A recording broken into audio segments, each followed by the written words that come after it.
How do you respond when your wife admits she shared a hotel room with her ex and then paints you as the problem? What does a calm husband do when the crowd laughs at him first, while the evidence quietly stacks up? Can lawful steps restore dignity faster than shouting ever could? Before we dive deeper into this story, I have one small request.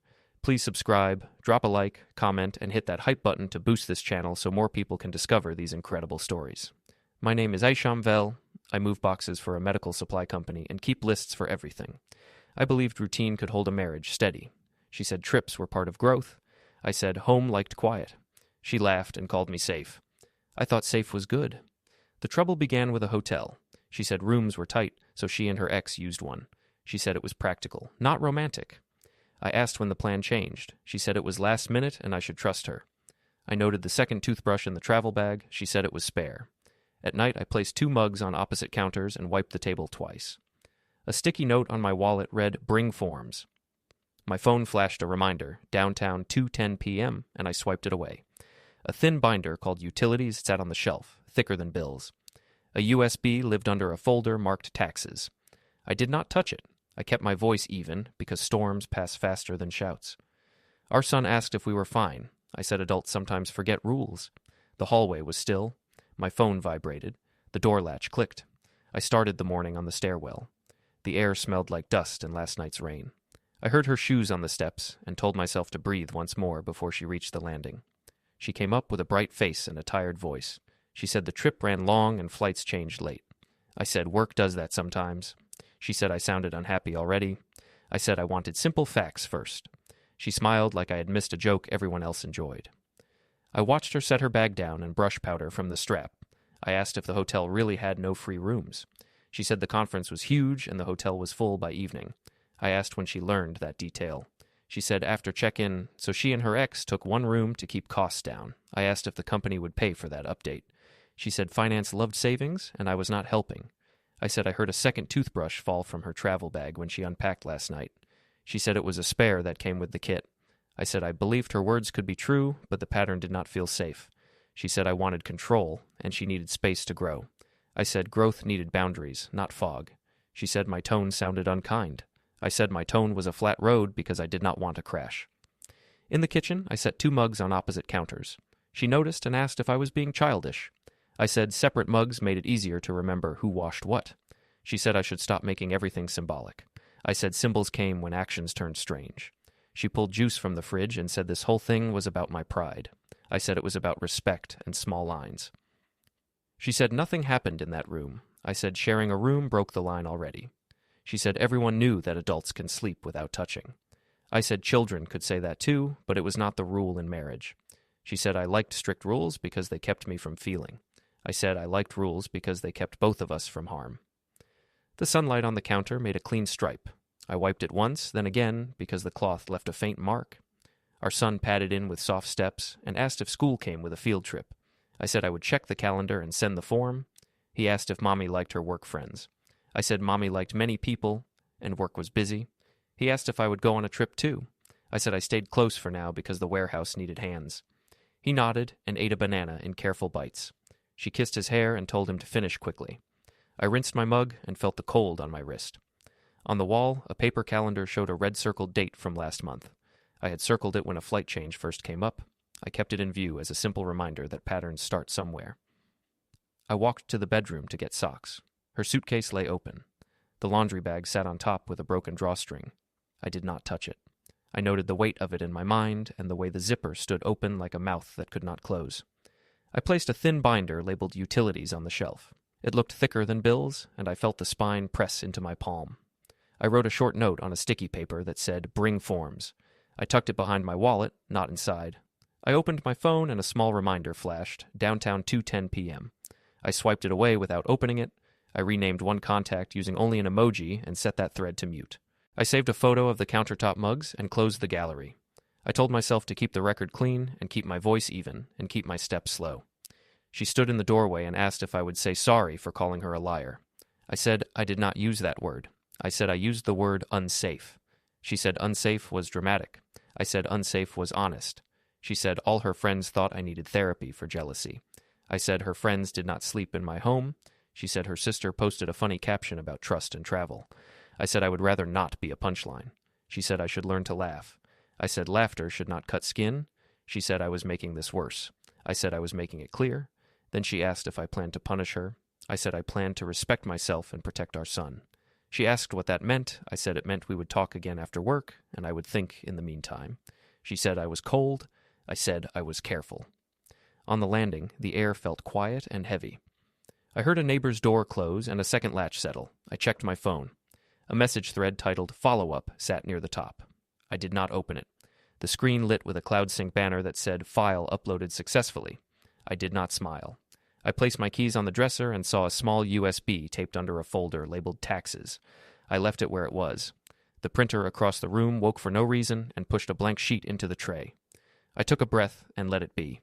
She called from the kitchen and said she would post a cheerful photo to fix the mood. I said the mood needed truth, not posts. She said I did not understand public life. I said public life could wait until private life stood steady. She walked away and hummed a tune from the rooftop bar. I pulled on my shoes. Noah asked if I could walk him to the car. I said yes and held his backpack while he tied one lace. On the way out, I locked the desk drawer. The click sounded neat and final. As we reached the door, my phone vibrated with a private call and the door latch clicked from the hallway. I did not answer. I listened to the latch a second time and felt the morning thin, like paper held to light. Soft phone vibration from private as the door latch clicks. I kept my head down at work because orders piled high before lunch. The open plan office looked like a grid of white islands with high-back chairs. People moved fast with scanners and clipboards. I made a path between pallets and stayed steady on each turn. A coworker at the far table raised a phone and lowered it when I looked over. I told myself that curiosity would bloom even if no one watered it.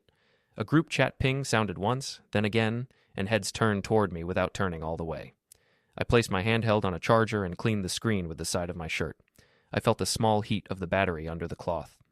Near noon, Tomasz walked up with a calm face and said he wanted a quick word. I said I could step into the HR side room. He said that would be good. Inside the room, we sat in light that looked like milk. He said a few people had seen a story from last night with a caption about jealous husbands.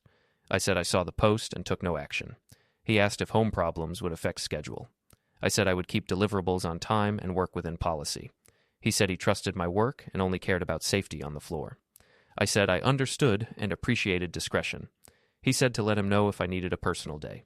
I said I would tell him soon if that day came. We both stood. The printer near the wall started to hum and then fed a blank sheet that curled like a slow question. I looked at the page and then at the door. He said it did that sometimes. I said machines had nerves too. Back at my desk, I opened a spreadsheet. I filled a column with simple initials and dates. I used no labels for what the dates meant. I kept the numbers neat and gave each row space. I set a reminder called Meeting, personal for 7:55 a.m. and cleared it right away. I opened tabs for storage options, delivery tracking, and notary near me, then minimized them without reading further. I changed one contact name to an emoji. I took a screenshot of Rena's caption with the words jealous and laugh in it. I emailed the screenshot to myself and let the subject line stay blank. I told myself to touch nothing that would look like anger. I told myself to leave every step ready for daylight. In the afternoon, I picked orders from row C and felt eyes on my back like warm air from a vent. A coworker said that the rooftop bar seemed fun. I said rooftop bars could be loud and messy. He said he saw a clip with a chant for a toast. I said people love chants because they hide what gets said between them. He laughed and said I was deep today. I said I was just tired.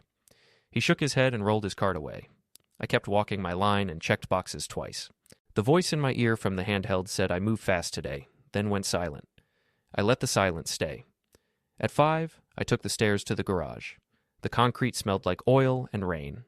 Echoes moved in slow shapes under the ceiling. I stopped at a column and checked my phone again. The thread called Follow-Up showed green. I typed one line and erased it. I took a photo of the blank printer page left in the HR tray, not for the words, but for the Times stamp and the odd habit. I saved it in a folder with nothing but letters for a name. I placed my bag on the hood and heard footsteps pause behind me. I waited without turning. The steps started again and passed. I looked up and saw Mrs. Nayar near the ramp exit. She gave a small nod and kept walking. I nodded back and did not speak. On the sidewalk, a van from a film company double-parked near the co-working tower across the street. A man leaned on a column with a camera strap on his shoulder. I watched his reflection in the glass for a second. I did not cross over. I saw a new post from the co-working lobby with a winking caption. I did not like it or comment. I took the metro instead of driving home right away. In the train car, a group of people laughed at a short clip, and for a moment I thought I heard my name. It was not my name. I looked at my lock screen and read a note. Bring forms. I slid the phone back in my pocket and watched darkness move outside the window like folded cloth. When I reached our block, the sky looked thin and the air smelled like smoke from a grill. I walked past the community center. A clipboard on a folding table near the door showed only one word at the top. Statement. I signed the attendance page for a neighborhood meeting, then left without staying. The person at the table said the shredder in the back worked fine again. I said I was glad. In the stairwell, I heard laughter from another floor, then a door closed and the building went quiet. Our hallway felt cool and watched. Inside our place, 2 mugs sat where I left them, on opposite counters, like 2 boats that never docked together. I set my bag down and checked the couch. The guest blanket looked moved. One pillow kept its shape like it was never used. I wrote a line in my notes about it and then locked the desk drawer. The click sounded simple and clean. Maya came home later and said I brought bad energy to the office and should fix my face before life left me behind. I said work was fine and I was on schedule. She said my manager probably hated me now. I said my manager cared about safety and deliverables. She said the rooftop crowd thought I was a buzzkill. I said the rooftop crowd could live without my smiles. She rolled her eyes and asked if I would take Noah tomorrow because she had a late idea session. I said I would handle morning drop-off and sleep on the couch to keep us both calm. She said that sounded dramatic. I said it sounded steady. She said I should learn to trust her again. I said trust grows back when actions change. She asked if I was threatening her. I said I did not deal in threats. I said I dealt in care and records. She laughed and called me a clerk. I said clerks keep a world from falling apart. She called her sister and talked loudly about how calm men can be cruel. I wrote nothing during that call. I washed one plate, then another, and set them to dry like small white moons. When I finished, I sat with my notebook closed. A calendar ping lit my phone and showed meeting, personal at 7:55 a.m., and I turned it off. The printer in the corner hummed and pushed a blank page into the tray again, as if to ask me something without words. I turned out the light in the kitchen and listened to the house breathe. Then my handheld from work buzzed in my bag, and my phone buzzed right after it. Tomasz sent me a short line that said he appreciated professionalism. A group chat ping appeared with a rooftop video preview. I did not open it. I stood up and reached for the door because I heard the elevator bell from down the hall and knew a new post was about to go live. Manager's quick word leads to a group chat ping. The elevator bell dings as a new post loads. I stood in the doorway of the rooftop bar and felt wind move past my sleeves like cool water. The skyline looked close and hard. Strings of lights hung over a crowd that wanted noise. I saw her near the side rail with friends. A server set down drinks with bright fruit. She lifted a glass and said travel stories always sounded funnier after midnight. Someone shouted for a toast. I stayed near the exit sign and told myself to count breaths instead of seconds. A friend spotted me and waved me closer. I stepped in far enough to look polite. I heard her begin the hotel story and call it a comedy of errors. She said rooms were gone, and the desk clerk shrugged, and everyone laughed, so 2 old friends shared space like grown-ups. The circle around her made happy sounds and clapped. A phone camera rose above heads and looked at her like a small moon. I listened for the parts that changed from yesterday to today. I heard a new detail about missing keys. I heard the name of the street, which she had not said at home. I kept my face plain and my hands quiet at my sides. A man I barely knew asked if I felt okay now that I had cleared the air. I said I liked facts more than air. He said I was a poet and pointed his phone at the group. Another person squeezed in close to Maya and told her to start again for the clip. She started again and called me careful in a voice that turned careful into dull. The ring of faces glowed in the phone light. I saw the moment when she left out my question about company policy. I saw the moment when she added a joke about me whooshing around with a clipboard. The crowd loved the clipboard line. I watched a woman near me tilt her head and then look at me in a slow way that suggested doubt. I filed her face with the others who did not laugh as hard.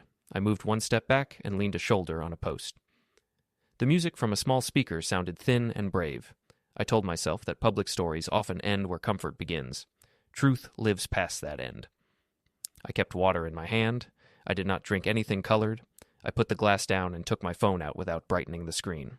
I opened a new note and wrote 3 timestamps and 2 words for each. I did not write names. I saved the note to a folder without a name, and a small cloud icon flashed as if it wanted to breathe. I put the phone away. A chant for another toast started and spread. Someone called my name. I said my throat was sore and I would listen from here. Maya raised her glass again and said I needed more faith. I let the sentence pass over me like wind.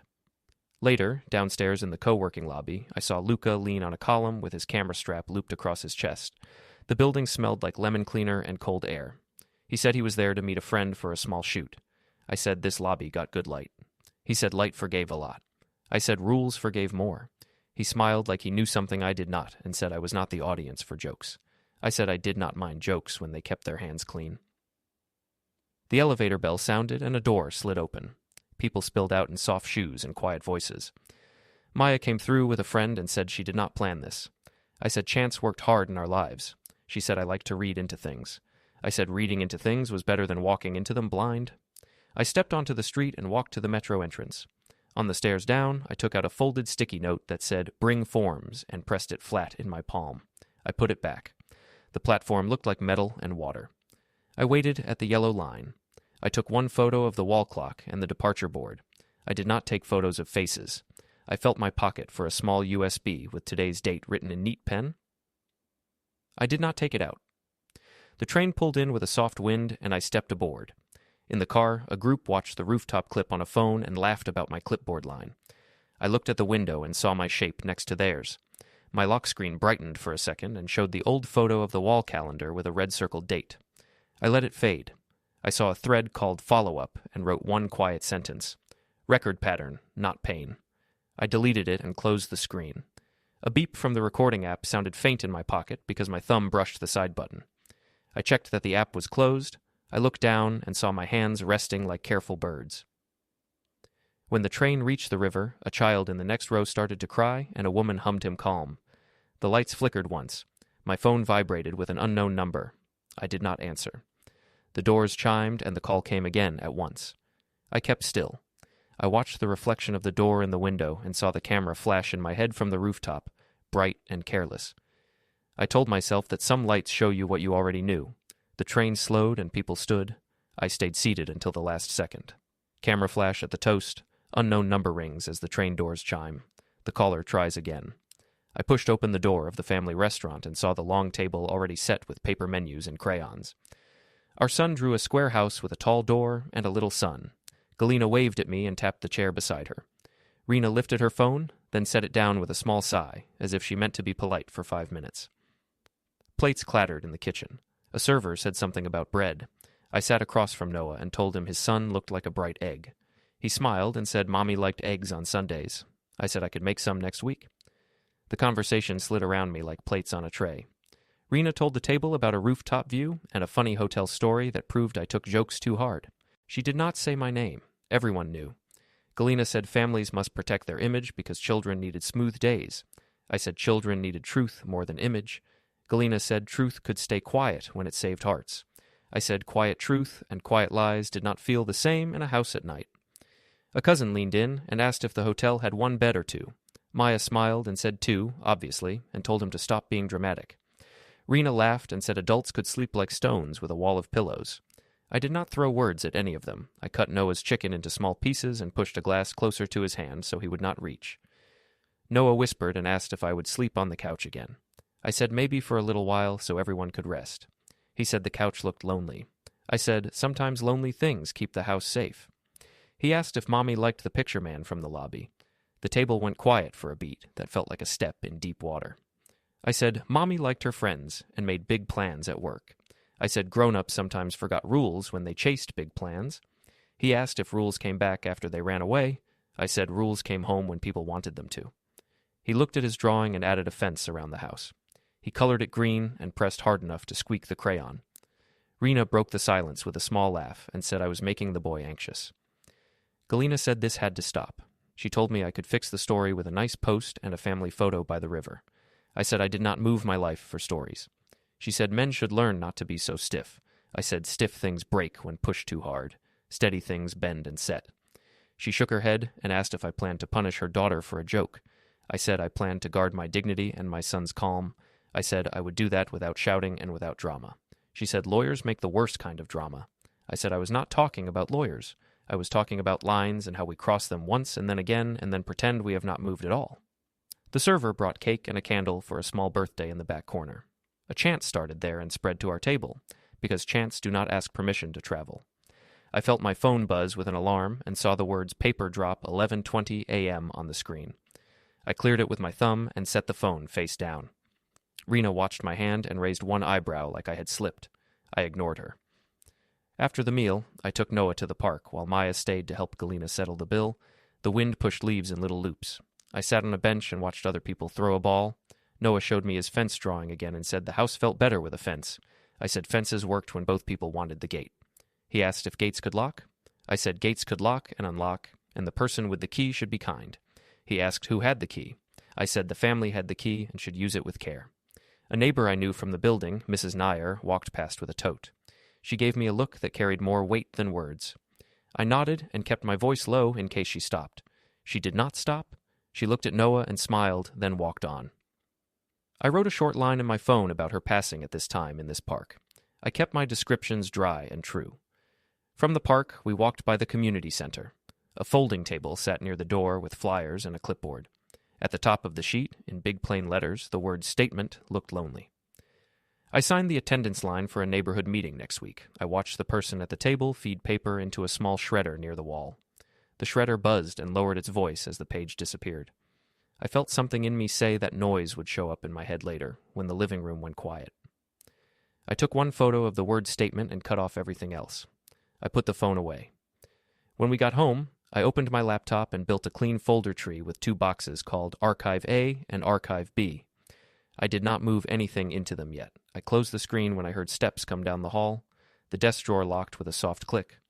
Maya came in and said Rena thought I was embarrassing everyone. I said the table embarrassed itself without my help. She said social media can fix that by Monday. I said our son's face was not a broom for messes. She said I took everything too far. I said far had already come to us. She said I needed to say I was sorry for doubting her. I said I was sorry for the pain, but not for wanting rules. She said rules were chains. I said rules were railings on stairs. She said she would not live in a house that treated her like a child. I said I would not live in a house that treated me like a joke. Night fell like a held breath. I sat with Noah while he built a small tower with blocks and knocked it down with a laugh that sounded like last year. He asked if Mommy would read later. I said she had calls and might be late. He asked if I could read instead. I said I would. I read 2 short pages of a book about a train and a hill. I kept my voice steady. He fell asleep with one hand on the picture of the hill. I placed the book on the chair and walked back to the kitchen. The mugs still stood on opposite counters. I turned one mug a 1/4 inch so its handle pointed toward the sink. I wrote a note and slid it under the sugar jar. Drop off 8:15. I looked at the wall and saw the small photo of the red-circled date I had taken last month. I told myself I did not need a circle again. I needed straight lines. I opened my phone gallery and hid a cropped photo of a document behind 10 pictures of Noah at the swings.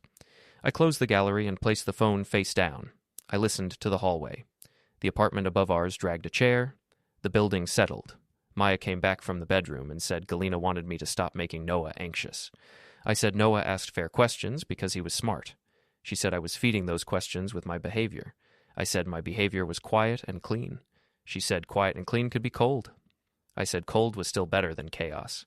She said I should promise never to bring up the hotel again. I said I would not promise that. She said I wanted a fight. I said I wanted the truth to sit in the room without being laughed at. She said she would post something nice in the morning to reset the mood. I said a reset needed more than a photo. She said I was impossible. I said I would take Noah to the park again on Sunday and think. After she went to the bedroom, I checked the door lock twice and turned off the lamp over the table. The printer in the corner hummed and then stayed still, as if it had learned my rhythm. I took a breath and let my shoulders fall. My phone lit with a group chat ping. The preview showed a boomerang clip of a glass raised high. A caption sat under it that read, "Love always wins when men chill." I smiled without joy and put the phone down. The apartment smelled like coffee from earlier.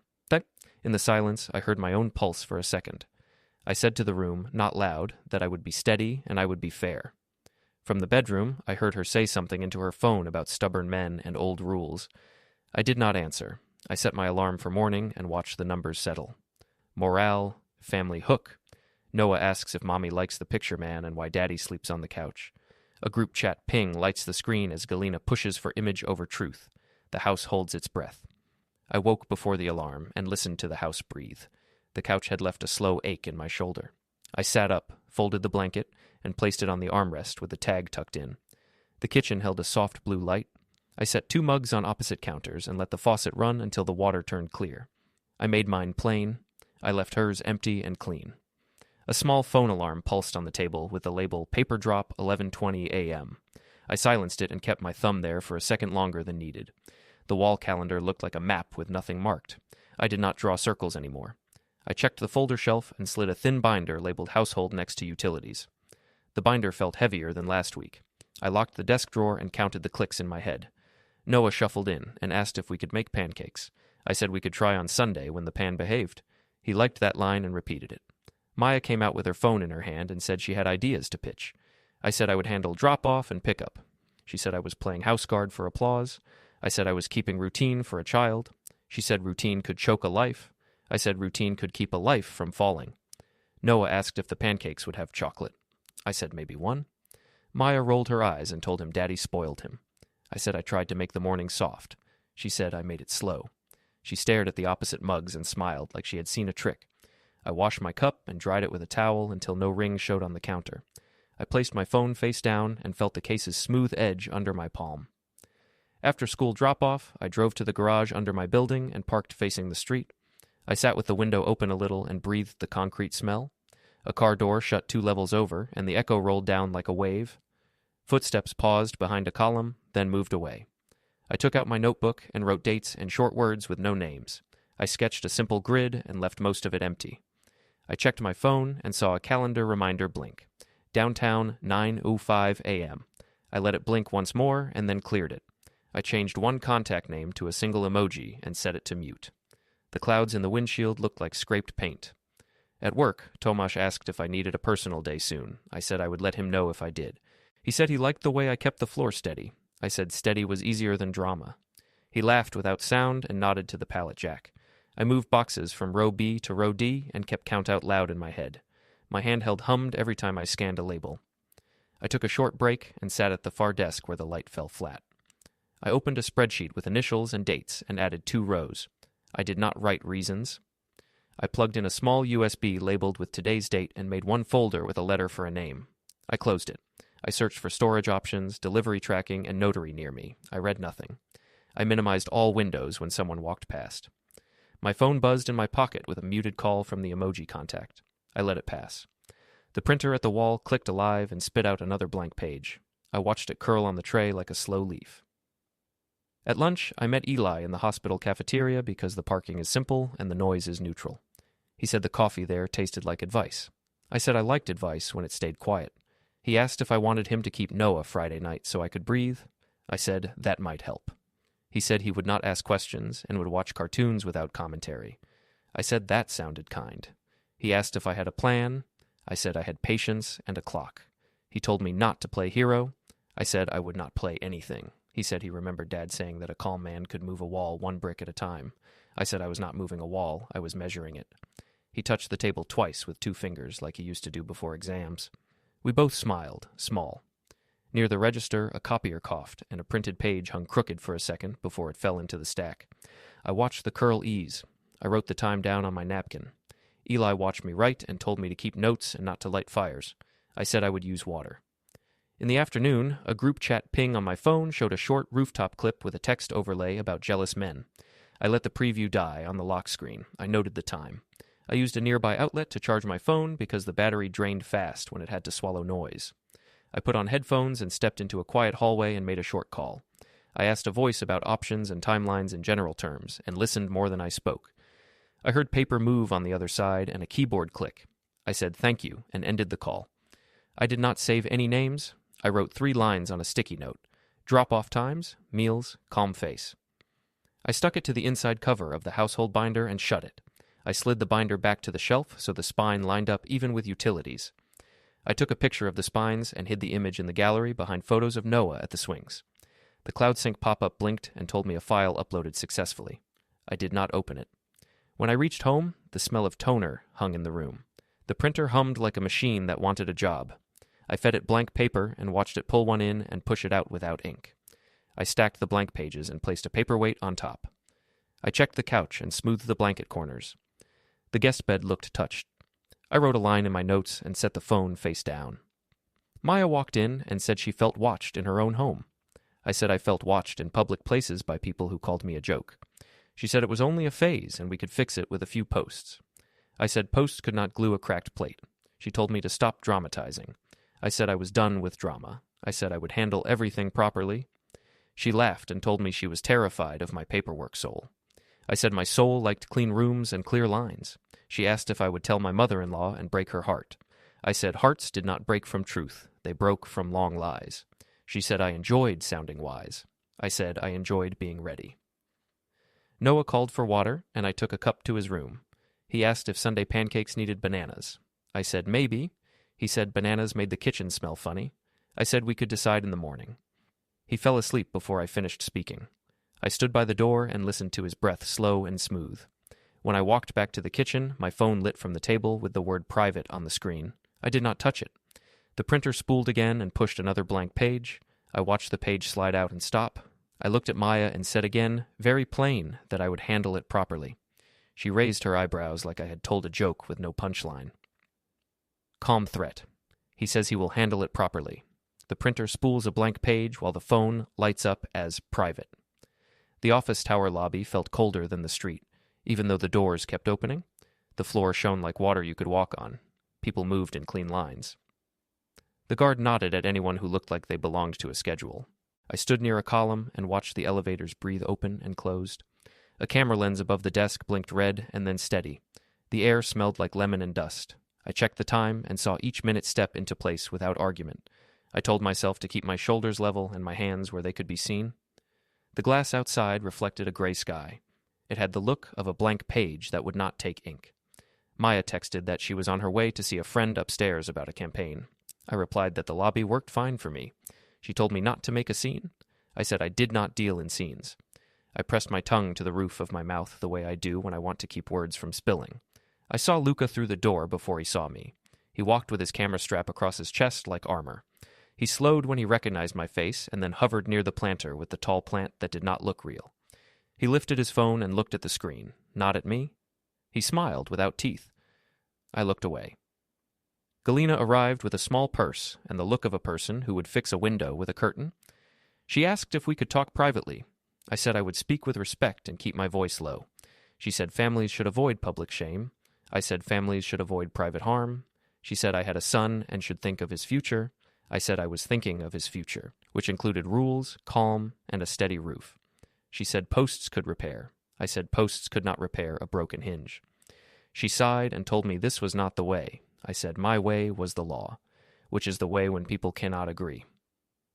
She opened her mouth and then closed it. Rena appeared with the phone in her hand, as if it grew there. She did not raise it yet. She looked around the lobby like a director searching for an angle. I watched her notice the camera above the desk and the guard at the far end and the security mirror near the elevator. She shifted her weight and kept the phone low. Eli stepped in from the street and took a place near the door with his hands in his coat pockets. He did not speak. He looked at me and then at Noah's school drawing peeking out of my folder. He nodded once, almost nothing. I nodded back. The elevator opened with a soft bell and let out a group of people, then closed and opened again.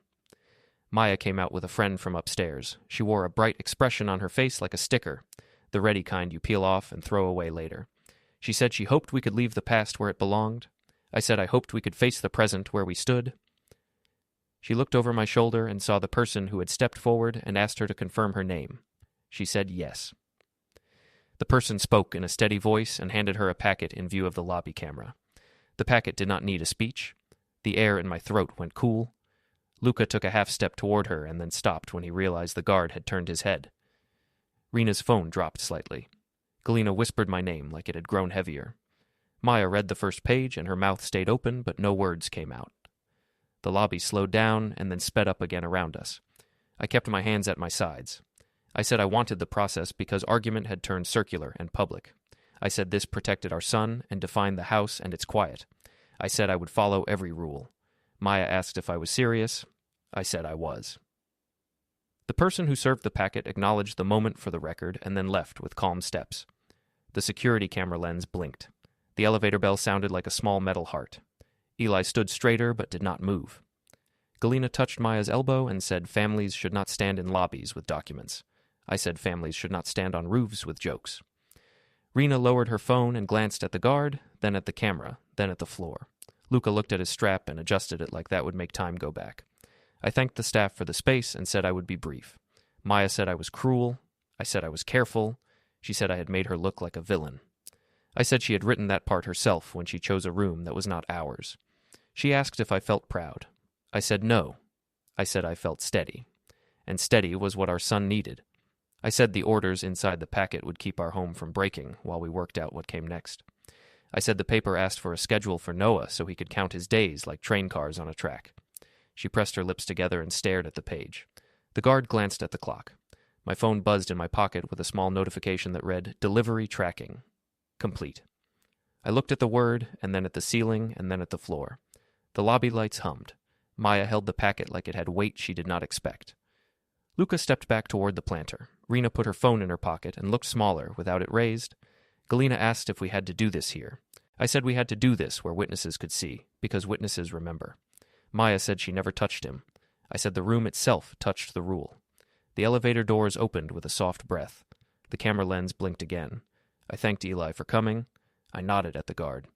I told Maya that the process would respect her schedule and her work, and that everything after this would be quiet and according to rule. She asked if I would answer her calls. I said I would answer messages about our child and logistics and safety. I said everything else would wait. I took one step back toward the door. My hands stayed open. The air in the lobby felt clean and empty like a page ready to receive. The person at the desk looked down and then up. The bell over the elevator chimed once, then stopped. Public legal action. Paper served in the office tower lobby.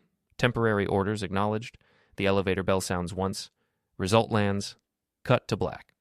Don't forget to hit like, subscribe, and turn on the bell so you don't miss the next story. Write in the comments from which city you are watching,